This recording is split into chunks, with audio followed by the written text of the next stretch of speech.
Šiandien labai tokios susimąstymo mintis apima. Kai stebi aplinką, jos neįmanoma nestebėti, tiesiog jinai vibruoja. Tau ateina tokie matymai, kad kiek iš tikrųjų žmonių yra tokių, kurie jie nesusimąsto, kaip gyvena. Jie eina tiesiog trimačiame lygmenyje, gyvena visiškuose pajungimuose. Aš jau nekalbu apie matricos pajungimus, aš jau kalbu apie demoninius tokius pajungimus. Žmonės gyvena kitų gyvenimais. Žmonės gyvena vardan pinigų, žmonės gyvena pamindami savo dvasios augimo tikslų. Pamina save, kitais žodžiais tariant, o iškelias tas vertybės, kurios yra niekinės. Mūsų žmogiškajame gyvenime, trimačiame lygmenį, taip, jos yra svarbios.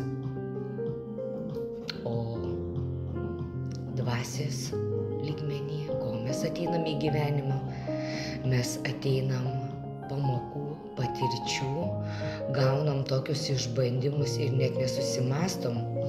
Ženklai vibruoja aplink, žmonės nemato jų, jie sutapatina, kad tai yra, šiaip sau, kad tai yra, tiesiog atsitiktinumai. Kaip pavyzdys, žmonės, susilaužo savo galūnes, kai sako, visata stabdo tave. Tai tu daryk žmogau išvadas, išvadų nedaroma. Kai sako, antra pamoka bus skaudesnė, bet jeigu tu antros pamokos nepraeisi, tai trečias sustabdymas bus dar stipresnis. Žmonės gyvena kitų gyvenimais, aptarinėja, pletkina. Argi tai vertybės? Kas ką darė, kas padarė, kas sakė, kas pasakė, kas kokį vyrą ar meilužį įsigijo, paturėjo. Tiesiog realiai susimastai, žmonės, ko mes atėjom? Mes atėjom į augimą.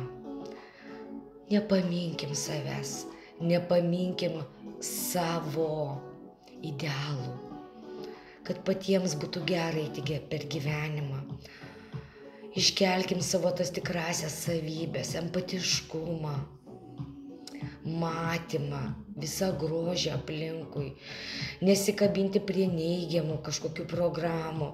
Viskas aplinkoje yra sudaryta tiesiog, kad pajungimui krypti ne į tą pusę ir tu pajungtas prie trimačio pasaulio ir iš to voratinklio yra be galo sunku atsiplėšti.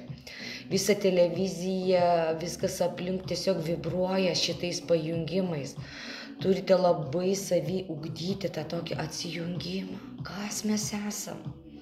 Ko mes čia atėjom? Kai kitis dar sako, kai man sunku dirbti, tai gerai, tai valio, tai mes stiprios asmenybės. Mūsų kūnai gali, mūsų kūnai stiprus. Pažiūrėkim, kaip mūsų protėviai dirbo.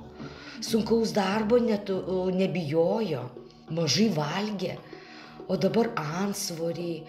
Prisiaugina žmonės antsvorį, bijo pajudėti, telefonai iš rankų nekrenta. Taip, aišku, dabar kasdienybėje čia daugelis su tais telefonais, bet tiesiog nujausti tas ribas, ko mes imam iš to telefono. Negali ten lyžbo, ypatingai, kai sakote tiktokai, tu ten visiškai pajungimai, energijos nusiurbimai ir paskui, kai sakomės leisgyvi.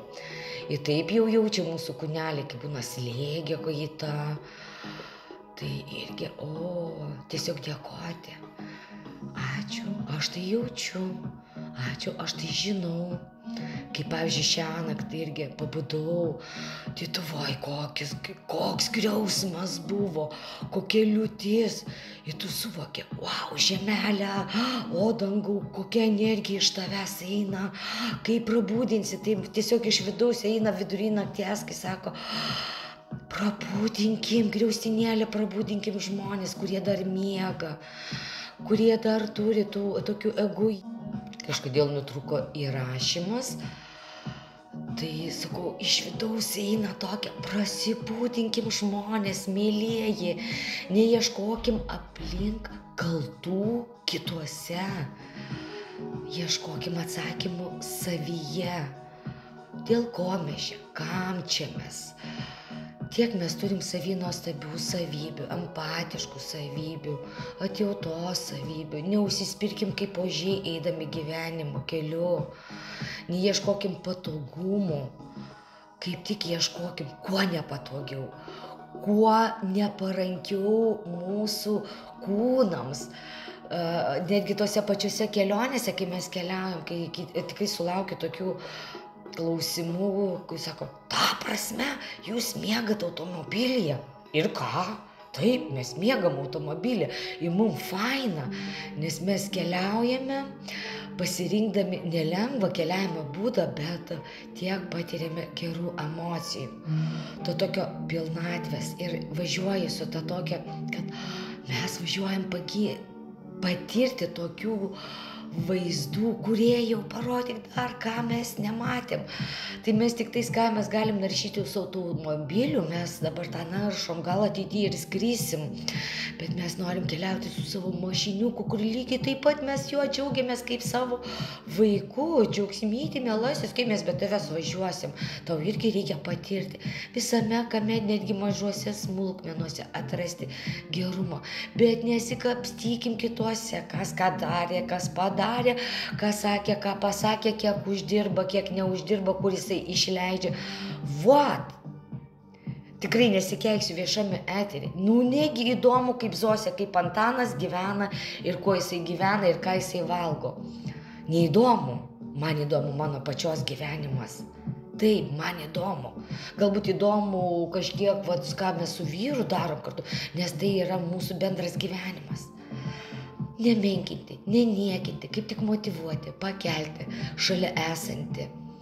Nepasakyti, kad tau nepavyks, ką tu čia darai, visame kame matyti prasmę ir nebijoti darbo. Jeigu ir ateina ta patirtis jūsų gyvenimą, jinai jums reikalinga. Tai reikalinga jūsų augimui, jūsų patikrinimui, kiek tu pasiduosi, kiek tu pradėsi verkšlenti. Oi, kaip man sunku, man niekas nesunku. Aš pilna energijos. Taip, mano kūnas pavargsta ir aš, kai grįžtu iš darbo, aš sakau, kūnytė eina ilsėtis, tau reikia poilsio. Bet energijos dar yra pakankamai, dar gali bele kiek nuveikti, bet tiesiog sąmoningumą įjungi. Tai visame kame to ir linkiu jums sąmoningo, gilio į save. Kam ir dėl ko mes čia esam. Ir nebesirūpinkim nei politiniais žaidimais, nei jokiais primestiniais dalykais. O matrica jinai tokių dalykėlių prikuria, kad vaikyti, tai tik tais kabinkis ir atiduok jiems tą energiją. Kabinkis prie tų istorijų, ne? Kad, oi, tas susirgo ir tu susirgsi. Išgriaužk. Ne. Kaip sako, gali netgi didelį pirštą tiem reptiniam būtybėm parodyti. Aš kuriu savo gyvenimą ir mano programa yra mano programa. Kaip aš užsiprogramuosiu ir angelai man padės. Bet jeigu jūs netikit, tai tiesiog apeikit šitą video. Žinokit, viskas veikia. Angelai yra šalia. Jeigu esat paklydę, prašykit pagalbos. Kreipkitės į aukščiausią tą ministeriją. Pačius aukščiausius archangelus, šviesos valdytojus, mūsų apsaugą. Kreipkitės į mūsų giminės aukščiausią patarėją. Būkite vienyje, būkite su savim šitoje žemės planetoje. Viso geriausio. Ate.